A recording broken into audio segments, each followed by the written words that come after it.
আসসালামু আলাইকুম। আজকের ভিডিও টপিক টেকনোলজি কিংবা টেক রিলেটেড কোনো ভিডিও নয়। তাহলে ভাবছেন আজকে কী নিয়ে আপনাদের সাথে আলোচনা করব?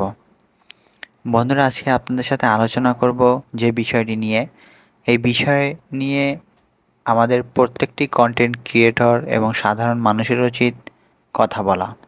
কিংবা আমরা যারা কন্টেন্ট ক্রিয়েটর রয়েছি তাদের প্রত্যেকের চ্যানেলেই এই বিষয় নিয়ে ভিডিও তৈরি করা উচিত। ওকে, তো কথা বাড়াবো না, চলে যাব ভিডিওর মূল টপিকে। বন্ধুরা, আসাদ নূরকে আপনারা সবাই চেনেন।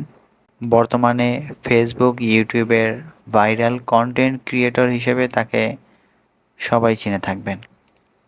তো বন্ধুরা, একে নিয়ে আমি বেশি কিছু বলবো না, আপনারা কম বেশি সবাই জানেন এর সম্বন্ধে।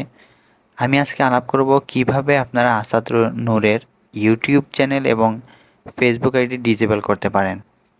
সর্বপ্রথমে আপনাকে যে কাজটি করতে হবে বন্ধুরা, আমরা কিন্তু আসাদ নূরের যে কোনো একটা ভিডিও সামনে পড়লেই সেখানে অ্যাংরি রিয়েক্ট দিই অথবা বাজে একটা কমেন্ট করি। এইটা মনের ভুলেও করা যাবে না। তার কারণ হচ্ছে ইউটিউব কিংবা ফেসবুকের রোবট আপনার এই যে অ্যাংরি রিয়েক্ট দিচ্ছেন, এখানে কিন্তু তার একটা রিয়েক্ট কাউন্ট হচ্ছে এবং কমেন্ট করার সাথে সাথে কিন্তু তার একটা কমেন্ট কাউন্ট হচ্ছে। তার মানে আপনি যখন একটা কমেন্ট করবেন, সেটা হোক ভালো কিংবা খারাপ, আবার যখন একটা অ্যাংরি রিঅ্যাক্ট করবেন, তখন কিন্তু ফেসবুক রোবট কিংবা ইউটিউব রোবট ধরেই নেয় তার কন্টেন্টে প্রচুর পরিমাণে দম আছে, যেই কারণে এতগুলো লোক কমেন্ট করে কিংবা রিঅ্যাক্ট করে। যেই কারণে ইউটিউব কিংবা ফেসবুক রোবট এগুলোকে বুস্ট করে আরও আদার্স মানুষের কাছে ছড়িয়ে দেয়। তো সর্বপ্রথমে আপনাকে যে কাজটি করতে হবে সেটি হচ্ছে, এই আসাদ নূরের কোনো ভিডিওতে আপনারা রিঅ্যাক্ট কিংবা কোনো কমেন্ট করবেন না। যে কাজটি করবেন সেটি হচ্ছে, আপনি ফেসবুকে চলে যাবেন, গিয়ে সার্চ করবেন আসাদ নূর ব্লগস। এর ফেসবুক আইডির নাম হচ্ছে আসাদ নূর ব্লগস। এখানে সার্চ করার পরে আপনারা এই যে নিচে দেখতে পাচ্ছেন 3 ডট মেনু, আপনারা ফোন থেকেও সেমভাবেই আপনারা রিপোর্টগুলো করতে পারবেন। 3 ডট মেনুতে যাওয়ার পর ফাইন্ড সাপোর্ট অর রিপোর্ট, এখানে একটা ক্লিক করবেন। ক্লিক করার পর ভায়োলেন্স নামে একটা অপশন দেখতে পাবেন 3 নাম্বারে, এখানে একটা ক্লিক করবেন এবং এখান থেকে দেখতে পারবেন উপরেই celebrate then of threat of violence, এখানে একটা ক্লিক করবেন।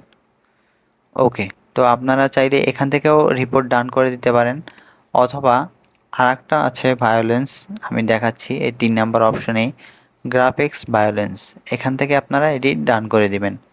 ওকে, তো আমার কিন্তু রিপোর্ট করা কমপ্লিট। আমি এর আগেও এই একই আইডি দিয়ে আমি রিপোর্ট করেছি, যেই কারণে এখন কোনো নোটিফিকেশন দেখাচ্ছে না। আপনারা যখন রিপোর্ট দিবেন অবশ্যই আপনাদের একটা নোটিফিকেশন দিয়ে দেবে। সেমভাবে ইউটিউব চ্যানেলে যাবেন, ইউটিউব চ্যানেলে যাওয়ার পর আসাদ নূর লিখে সার্চ করবেন। দেখতে পাচ্ছেন আসাদ নূর, কালকেও আমি দেখেছি এর ৬৮,০০০ সাবস্ক্রাইবার, আজকে ৯৪। তার মানে বুঝতে পারছেন কতটা পরিমাণের এর সাবস্ক্রাইবগুলো বৃদ্ধি পাচ্ছে। অ্যাবাউটে চলে যাবেন, অ্যাবাউটে যাওয়ার পর এখানে একটা পতাকার মতো একটা অপশন দেখবেন, রিপোর্ট ইউজার, এখানে একটা ক্লিক করবেন এবং এখান থেকে আপনি দেখতে পারবেন হাইড ইউজ রিপোর্ট ইউজার নিচে এখানে একটা ক্লিক করবেন। এখানে ক্লিক করার পর দেখতে পাচ্ছেন এই যে 4 নাম্বার অপশন, এখানে একটা ক্লিক করে নেক্সটে চাপ দিবেন এবং এখান থেকে চাইলে আপনি যেই ভিডিওগুলোতে আপনি রিপোর্ট করতে চান সেই ভিডিওগুলো এখান থেকে সিলেক্ট করে দিতে পারেন। আমি এখান থেকে 2-3টে ভিডিও সিলেক্ট করে দিচ্ছি। ওকে, দেন নেক্সটে ক্লিক করবেন। এখানে চাইলে আপনারা কিছু লিখতে পারেন, দরকার নেই, জাস্ট এখান থেকে সাবমিটে ক্লিক করে দিবেন। Okay, report done, thanks you receive your report. If you find this content to be in violation of your community guideline will be remove it. ওকে, কম এখন ইউটিউব এটাকে পর্যালোচনা করবে যে আপনি রিপোর্টটা দিয়েছেন এটা সঠিক কিনা। যদি সঠিক হয় তাহলে অবশ্যই ইউটিউব তার এই চ্যানেলটি বা ভিডিওগুলো রিমুভ করে দেবে। সো এইভাবে আপনারা যদি অনেকেই রিপোর্টগুলো দিতে থাকেন তাহলে কিন্তু একটা পর্যায়ে দেখা গেছে যে এর ইউটিউব চ্যানেল এবং ফেসবুক আইডি, ফেসবুক পেজ কিছুই কিন্তু থাকবে না। সর্বপ্রথমেই বলে রাখি বন্ধুরা, যেটা হচ্ছে আপনারা মনের ভুলেও কখনো তার ভিডিওগুলোতে অ্যাংরি রিয়্যাক্ট অথবা যে কোনো রিয়্যাক্ট কিংবা বাজে কমেন্ট বা কোনো প্রকারের কমেন্ট করবেন না। এতে করে কিন্তু রোবোটিকের মাধ্যমে তার ভিডিওগুলো বুস্ট করা হয়, যেই কারণে তার ভিডিওগুলোতে কিন্তু প্রচুর পরিমাণের ভিউজ হচ্ছে। তো বন্ধুরা, এই ছিল আজকের টপিক। আশা করি ভালো লেগেছে। যদি ভালো লাগে অবশ্যই ভিডিওটি শেয়ার করে দেবেন, সবাই যেন জানতে পারে এবং সবাই যেন ঠিকঠাকভাবে রিপোর্টগুলো দিতে পারে।